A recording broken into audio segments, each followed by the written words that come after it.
మంత్రి టీజీ భరత్ చేసిన వివాదాస్పద వ్యాఖ్యలపై ప్రభుత్వ ఉద్యోగులు మండిపడుతున్నారు. కర్నూలు నగరంలోని ప్రభుత్వ క్వార్టర్స్ను ఖాళీ చేయాలంటూ మంత్రి ఒత్తిడి తెస్తున్నారు. ఖాళీ చేయకపోతే కర్రతో సమాధానం చెబుతామని మంత్రి అనడాన్ని ఉద్యోగులు తీవ్రంగా ఖండిస్తున్నారు. ఒక మంత్రి అయి ఉండి ప్రభుత్వ ఉద్యోగులనే బెదిరిస్తారా అని నిలదీస్తున్నారు. మంత్రి బెదిరింపులకు కారణం ఏంటి? Watch it. ఆంధ్ర రాష్ట్ర రాజధానిగా కర్నూలు ఉన్నప్పుడు ఎన్నడో 70 ఏళ్ల క్రితం నిర్మించిన క్వార్టర్స్ స్థలంపై మంత్రి టీజీ భరత్ కన్నుపడింది.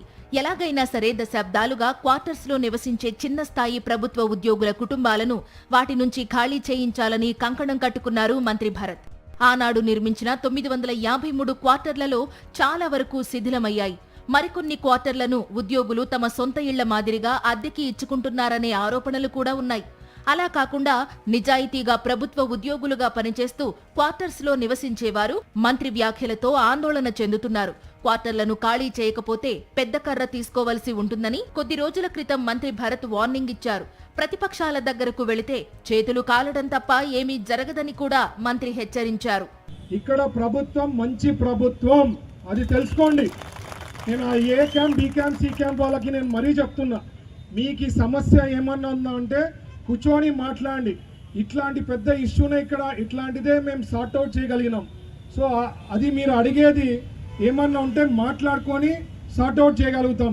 దాన్ని మీరు రచ్చ చేయాలా, ఏదో చేయాలని చూస్తే మాత్రం మరి స్ట్రాంగ్ కర్ర తీసుకోవాల్సి వస్తుంది. మంత్రి భరత్ బెదిరింపులతో క్వార్టర్స్ లో నివసించే ప్రభుత్వ ఉద్యోగుల కుటుంబాలు తీవ్ర ఆందోళన చెందుతున్నాయి. వాటిలో ఎన్ని ఖాళీగా ఉన్నాయి, ఎన్నింటిలో నివాసం ఉంటున్నారంటూ రెవెన్యూ అధికారులతో మంత్రి సర్వే చేయించారు. 160 ఎకరాల వరకు ఉన్న ఈ విలువైన స్థలంపై మంత్రి కన్నుపడిందని, అందుకే ఆగమేఘాల మీద క్వార్టర్స్ మధ్య రోడ్లు, డ్రైనేజీ పనులు ప్రారంభించారు.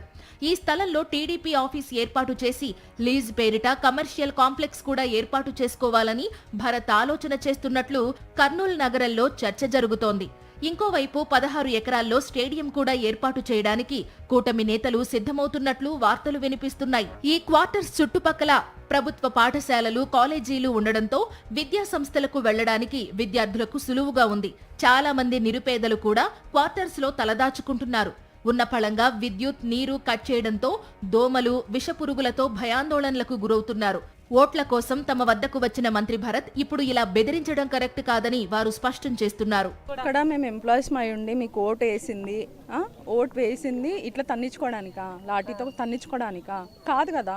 మరి ఇన్ని ఇయర్స్, 5 years మీరు ఉంటారు రూలింగ్లో, మీరు ఉంటారు 5 years. కానీ ఇక్కడ ఉండేది సర్వేయర్స్, గవర్నమెంట్ సర్వేయర్స్. ఇక్కడ మేము పనిచేసే వాళ్ళమే కదా గవర్నమెంట్కి.